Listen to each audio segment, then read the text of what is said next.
নগাঁৱত Vivekananda trophy prize money tennis ball ক্ৰিকেটৰ সফল সমাপ্তি।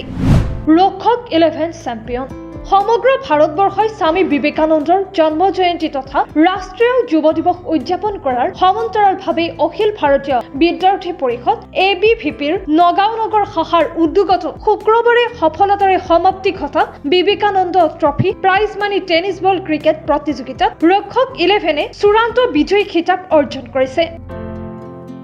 এই প্ৰতিযোগিতাৰ শুক্ৰবাৰৰ ফাইনেলত ৰক্ষক 11 ডেভিড পাছি 11ক 6 উইকেটত পৰাজিত কৰে। নগাঁও চহৰৰ 10খন উচ্চতৰ মাধ্যমিক আৰু বহুমুখী বিদ্যালয়ৰ খেলপথাৰত জিলাখনৰ বিভিন্ন প্ৰান্তৰ 8টা দলৰ যোগদানেৰে যোৱা 9 জানুৱাৰীৰ পৰা চলি থকা সীমিত অভাৰৰ শুক্ৰবাৰৰ ফাইনেল খেলত ডেভিড পাছি 11 পুনতে বেট ধৰি 10 অভাৰত 7টা উইকেট হেৰুৱাই 150 ৰান সংগ্ৰহ কৰে। প্ৰত্যুত্তৰত ৰক্ষক 11 8.2 অভাৰতে চিন্তু বৰাৰ 96 ৰানৰ অনবদ্য বৰঙণিৰে 4টা উইকেটৰ বিনিময়ত 151 ৰান সংগ্ৰহেৰে বিজয় লক্ষ্যত উপনীত হয়।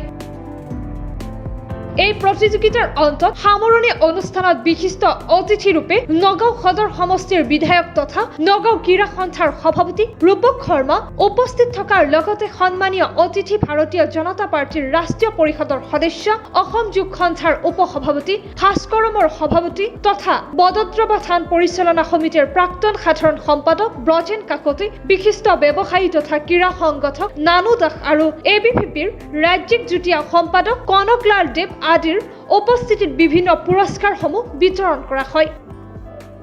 ৰক্ষক 11ৰ চিন্তু বৰাই প্লেয়াৰ অব দ্য মেচৰ বঁটা লাভ কৰা ফাইনেল খেলখনৰ আৰম্ভণিতে দুয়ো দলৰ খেলুৱৈসকলৰ সৈতে সমাজ সংগঠক ব্ৰজেন কাকতি নানু দাস আৰু কনকলাল দেৱ আদিক আয়োজকসকলে পৰিচয় কৰি দিয়ে।